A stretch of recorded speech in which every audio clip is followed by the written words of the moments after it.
बोले उस पार्टी तक चलेगा, बोले भाजपा से MP बन गया, दूसरी जगह तो MLA बन गया।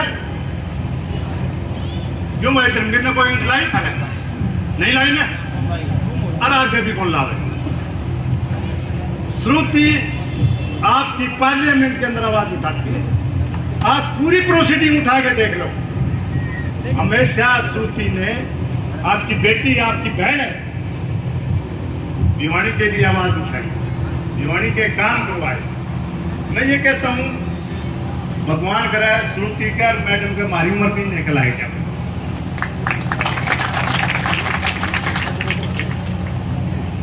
और गरीब आदमी, किसान आदमी इस समय खेतों में होता है, और ये 2 दिन का टाइम मिला, 2 दिन के इस अरसे में आपके प्रति लोगों का खूब प्यार है। अगर यही प्रोग्राम शाम का होता तो और बढ़िया होता।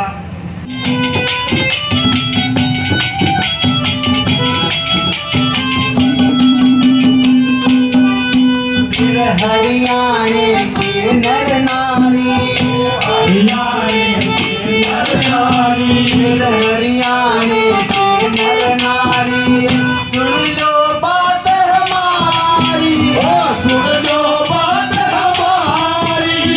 हरियाणे में अगली हरियाणे में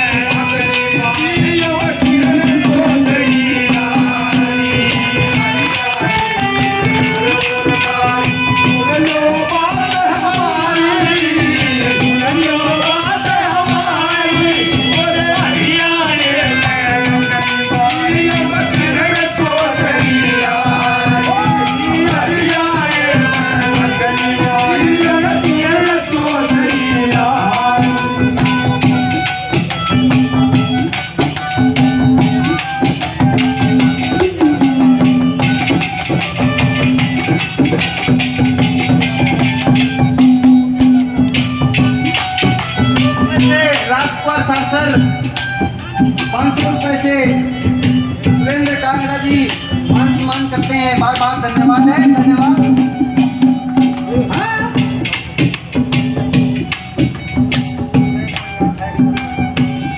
सुरेश सोलंगा एक्स सरपंच मान सम्मान करते हैं अपने बच्चे का। बार बार धन्यवाद है, धन्यवाद।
से मैंने बहुत ही अजीज 500 रुपए से मान सम्मान करते हैं अपने बच्चे का।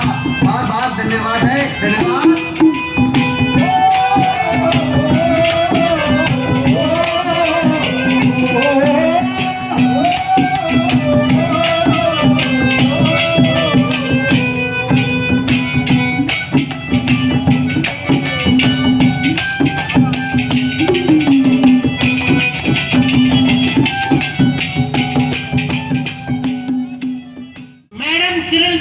सभी सिपाही जोर लगा दें और आने वाला पार्लियामेंट क्षेत्र भिवानी महेंद्रगढ़ में जिसकी भी कोई रिश्तेदारी है, भाईचारा है, प्रेम है, सगा है, संबंधी है, सभी उनके घर पहुंचे और बहन श्रुति को जिताने का आह्वान करें। मेरी ये सबसे प्रार्थना है।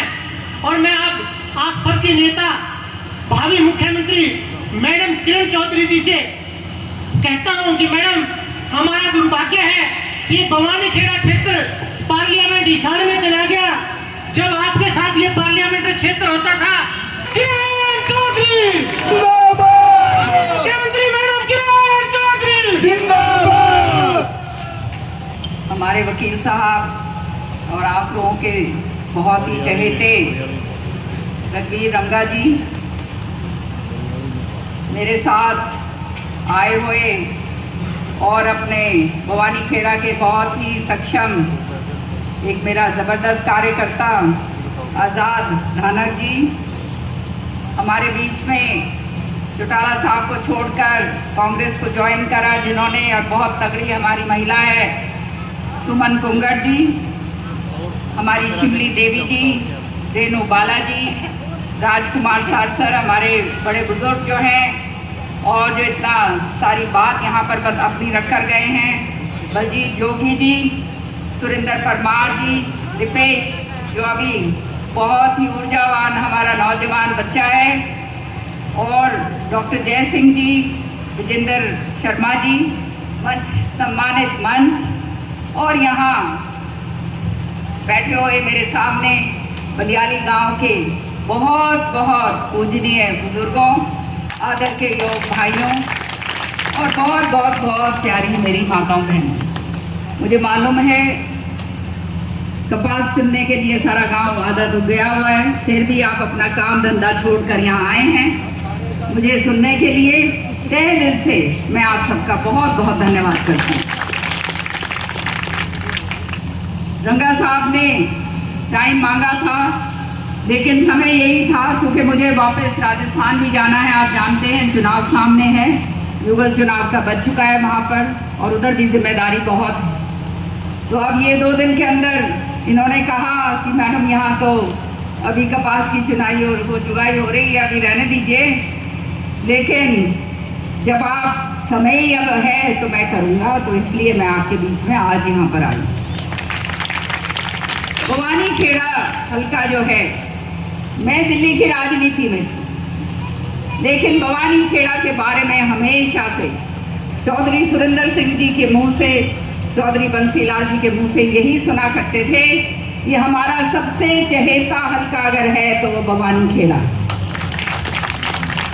और बहुत गर्व से चौधरी सुरेंद्र सिंह जी कहा करते थे ये ऐसा हल्का है कि जिसने हमेशा से मान सम्मान हमारा इतना रखा कि जब भी चुनाव होते हैं और ढोल खुलते हैं, भवानी खेड़ा का जब नाम आता है तो भाई भवानी खेड़ा ने कभी भी निराश नहीं करा। तो आज चौधरी सुरेंद्र सिंह जी, बंसीलाल जी हमारे बीच में नहीं हैं, लेकिन जो आस्था आप लोगों की उनमें है और जो भावना आपकी उनके प्रति है, मैं समझती हूँ इससे बड़ी श्रद्धांजलि किसी भी नेता को नहीं हो सकती जो आप जिस तरह से उनको याद करते हैं।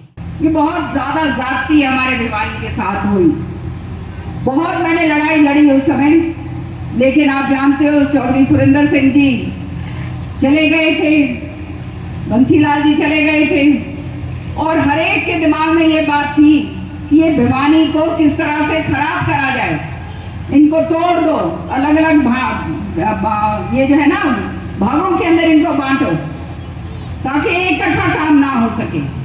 तो उस समय जो है लड़ाई लड़ने के बावजूद, मैं नई आई थी, महीना भर भी नहीं हुआ था, 1-2 महीने हुए होंगे, ये जो है इसकी बिसात जो थी पूरी आपकी भिवानी से तोड़कर और हिसार में ले जाने की पूरी 2024-25 के अंदर जो परिसमन होगा उसके अंदर भवानी खेड़ा दोबारा से भिवानी के अंदर आएगा।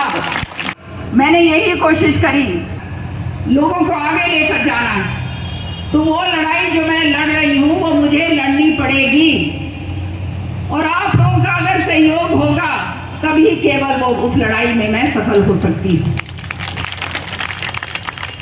अपने अपने राजनीतिक भविष्य के लिए या अपनी महत्वाकांक्षाओं के लिए लोग जिनके लिए इतना करा, वो तो चलो पुरानी बात है, छोड़ो, लेकिन आने वाले समय में ये जो है किसी पद के लिए मैं लड़ाई नहीं लड़ रही। मेरे को अगर ताकत या कलम भगवान देता है वो इसलिए उसकी लड़ाई लड़ रही हूँ कि वो कलम की ताकत मेरे इलाके के लोग, चौधरी बंसीलाल जी के इलाके के लोग, सुरेंद्र जी के लोग, उनका पूरा भरपूर जो है उसका फायदा उठा सके। ये लड़ाई जो है हम लड़ रहे हैं। आज हालात क्या हुए सबके सामने। बीजेपी के 10 साल हो गए सरकार में, जिस तरह से लारे लपे देकर ये जो है इन्होंने सरकार बनाई है वो सबके सामने। अभी मैं रंगा साहब से पूछ रही थी कि यहाँ हाल क्या है हमारे किसान भाइयों का, तो बता रहे थे कि यहाँ भी कपास जो है वो सुंडी के प्रकोप आ गया है। सही बात है क्या ये? अब किसानों के लिए रह क्या गया? मोदी जी ने कहा था 2022 के अंदर दुगनी आय करूंगा, कहा था दुगनी आय तो बात छोड़ दो, आज दर बदर की ठोकरें खानी पड़ती, मुआवजा हमें नहीं मिलता। जो ये कंपनियां हैं, बीमा कंपनी, इनको प्रीमियम हम दे देते हैं और प्रीमियम के बाद जो है वापसी के अंदर जब पैसा मांगने जाते हैं तब उसका कुछ नहीं नतीजा निकलता। हम टेक्नोलॉजी के खिलाफ नहीं, लेकिन जो ग्रामीण हमारे लोग हैं अभी उस तरह से पढ़ लिख कर उस लेवल पर नहीं आए। हमारी जो जमीनी हकीकत है वो अलग है और आधे टाइम तो ये पोर्टल बंद रहते हैं। नतीजा ये है कि इसका नुकसान हमारे भाइयों और बहनों को मिलता है। आज जो है विधानसभा के अंदर बार बार जो है इस बात को मैं विधानसभा में उठाती हूँ और मुझे तो बहुत दुख हुआ ये जानकर कि बलियाली गांव जो इतना बड़ा गांव है, 13,000 लोगों का गांव है। आज हमारी बहन जी रेणुबाला जी उनके साथ जो बैठी थी वो बता रही थी गंदा जो है सीवर का पानी आप पी रहे हैं और वो तब पी रहे हैं जब आपका मंत्री जो है वो पब्लिक हेल्थ मिनिस्टर है। कमाल की बात, मैं पब्लिक हेल्थ मिनिस्टर थी तो किसी एक अधिकारी की मजाल नहीं थी कि वो जो है काम ना करे और इलाके का जो है आवाज ना सुने। आज ये हालात हो गए। ये सब दर्शाता है कि किस तरह से ये बीजेपी के लोग जो हैं ये केवल बांट कर जो है राजनीति करते हैं। जात पात की राजनीति, छत्तीस बिरादरी को एक दूसरे से बढ़ा दो उसकी राजनीति, यही काम ये करते हैं। और कुछ लोग अपने भी हैं भाई, जो अपने बनते हैं और नीचे से फिर जो है पूरी तरह से वो कहते हैं ना कतार जो है वो कटाई शुरू कर देते हैं। यहाँ तक कि मन से ये कह देते हैं कि अब हमारा बंसीलाल जी का कोई लेना देना नहीं। ठीक है भाई, हमने तो किसी को छोड़ा नहीं। हम यहाँ पर लोगों की आवाज़ उठाने के लिए, लोगों की समस्या सुलझाने के लिए, लोगों का विकास करने के लिए आए हैं। और आप लोगों ने जो मान सम्मान, जो प्यार हमेशा से दिया है, उस मान सम्मान प्यार को कायम रखना आने वाला समय निश्चित तौर पर आप लोगों का। बहुत बहुत धन्यवाद। जय हिंद।